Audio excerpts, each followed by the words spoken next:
Words have the power, I don't have hard to understand. Words have the power, I don't have time for anything that's gonna harm me. It may be hard to understand. Words have the power, I don't have hard to understand. Words have the power, I don't have time for anything that's gonna harm me. It may be hard to understand. Words have the power, I don't have hard to understand. Words have the power, I don't have time for anything that's gonna harm me. It may be hard to understand. Words have the power, I don't have hard to understand. Words have the power, I don't have hard to understand. Words have the power, I don't have time for anything that's gonna harm me. It may be hard to understand. Words have the power, I don't have hard to understand. Words have the power, I don't have time for anything that's gonna harm me. It may be hard to understand. Words have the power, I don't have hard to understand.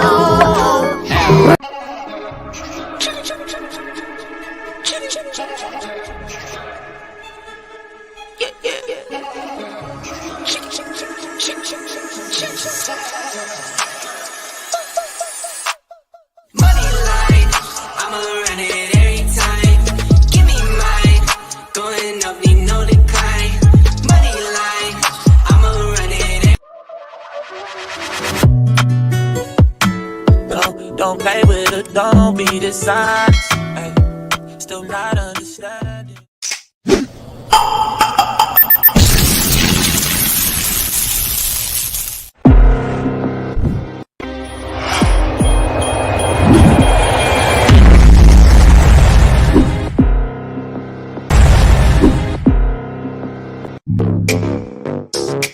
Woods, pretty face, but I'm known for hitting chugs. Got him like, too good. To the yard, he ain't never leave his pretty on God.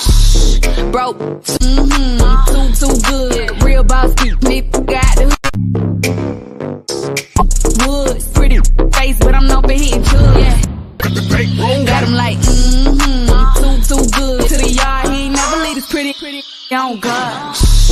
Broke, too good. Real boss, nigga got the hood. Real boss, nigga got the hood. He ain't never leave his pretty on God. Nigga got the hood. And I waited for you, but you never showed. Girl, where you at? Ooh, where you at?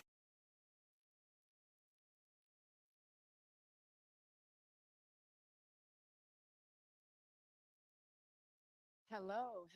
Hey, what's up? This is your girl, Nicole Reloaded, and we're locked and loaded in another video. I came on today and I wanted us to watch the live exclusive Tucker Carlson interview with Vladimir Putin. So make sure that you like, share, and subscribe. I'm having somewhat of some technical difficulties. Let me know if you can hear me. It keeps freezing on this side. I'm sorry that I was late. So what I wanted to discuss, like I said, was the live exclusive Tucker Carlson interview with Vladimir Putin. So let's see if we can get this thing going.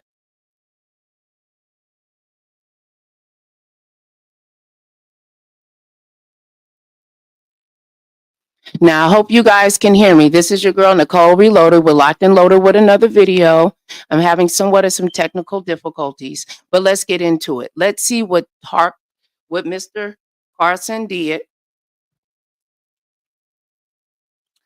The United States is very upset with him, with Mr. Tucker Carlson. Very, very upset with him for interviewing Vladimir Putin. The following is an interview with the president of Russia, Vladimir Putin, shot February 6, 2024 at about 7 p.m. in the building behind us, which is, of course, the Kremlin.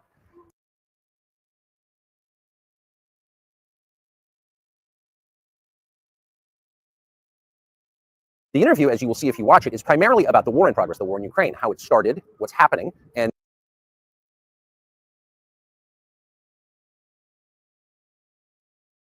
most pressingly, how it might end.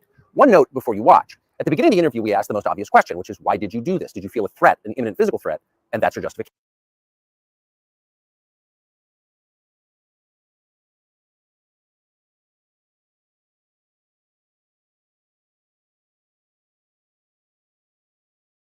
classification? And the answer we got shocked us. Putin went on for a very long time, probably half an hour,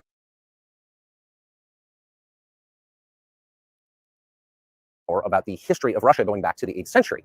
And honestly, we thought this was a filibustering technique and found it annoying and interrupted him several times. And he responded he was annoyed by the interruption. But we concluded in the end, for what it's worth, that it was not a filibustering technique. There was no time limit on the interview. We ended it after more than 2 hours. Instead, what you're about to see seemed to us sincere, whether you agree with it or not.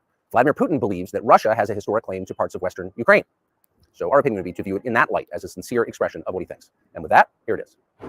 Mr. President, thank you. On February 22nd, 2022, you addressed your country in a nationwide address when the conflict in Ukraine started. And you said that you were acting because you had come to the conclusion that the United States, through NATO, might initiate a, quote, surprise attack on our country. And to American ears, that sounds paranoid. Tell us why you believe the United States might strike Russia out of the blue. How did you conclude that? It's not that America, the United States, was going to launch a surprise strike on Russia.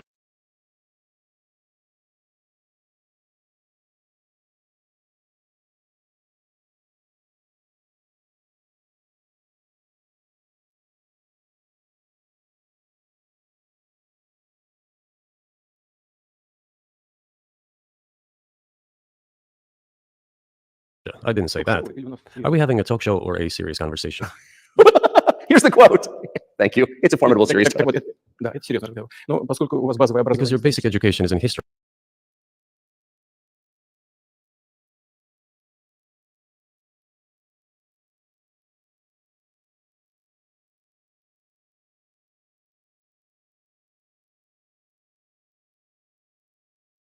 As far as I understand. Yes. So if you don't mind.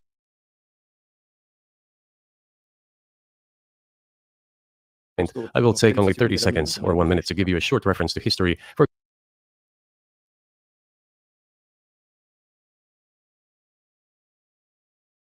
giving you a little historical background. Please.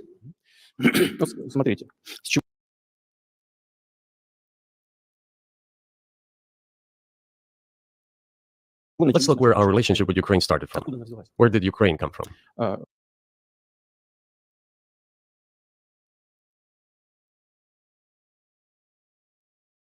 The Russian state started gathering itself as a centralized statehood.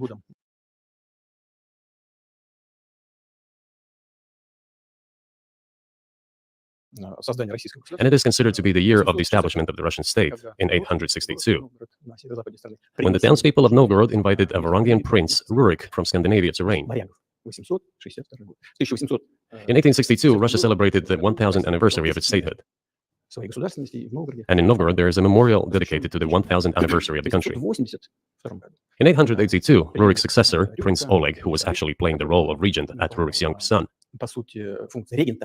because Rurik had died by that time, came to Kiev.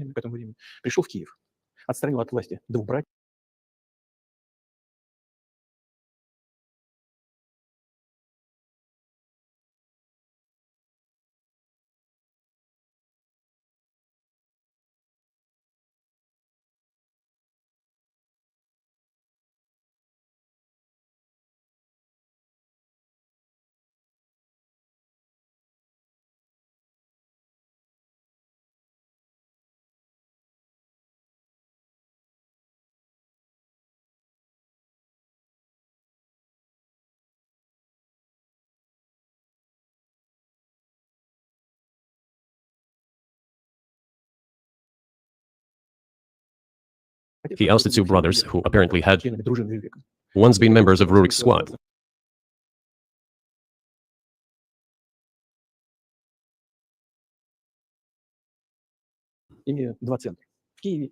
So Russia began to develop with two centers of power, Kiev and Novgorod. The next very significant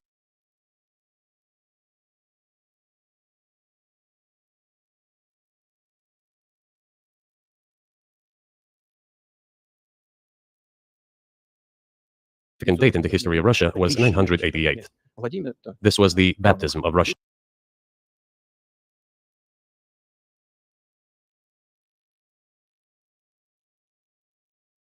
When Prince Vladimir, the great-grandson of Rurik, baptized Russia and adopted Orthodoxy, or Eastern Christianity.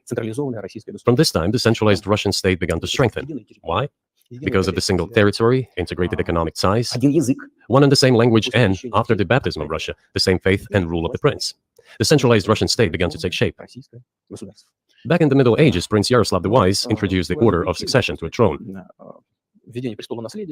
But after he passed away, it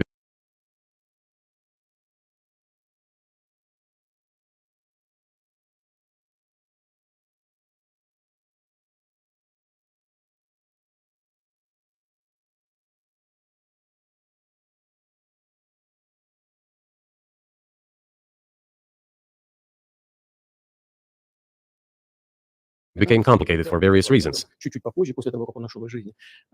throne was passed not directly from father to eldest son, but from the prince who had passed away to his brother, then to his sons in different lines.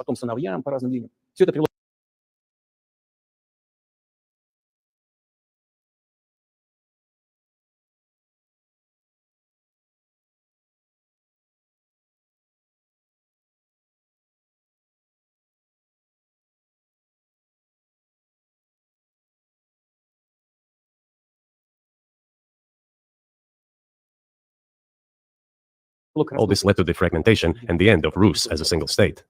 There was nothing special about it.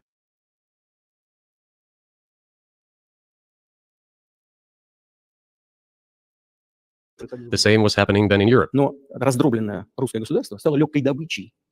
the fragmented Russian state became an easy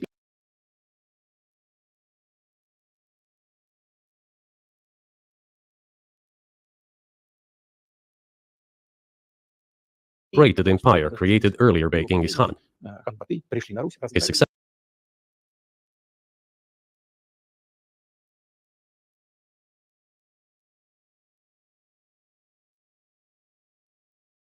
successors namely Batu Khan, came to Rus, plundered and ruined nearly all the cities.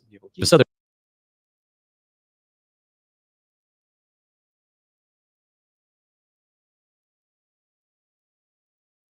part, including Kiev, by the way, and some other cities, simply lost independence.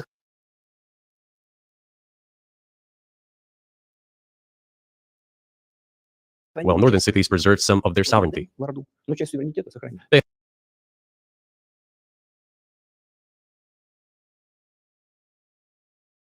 They had to pay tribute to the horde, but they managed to preserve some part of their sovereignty.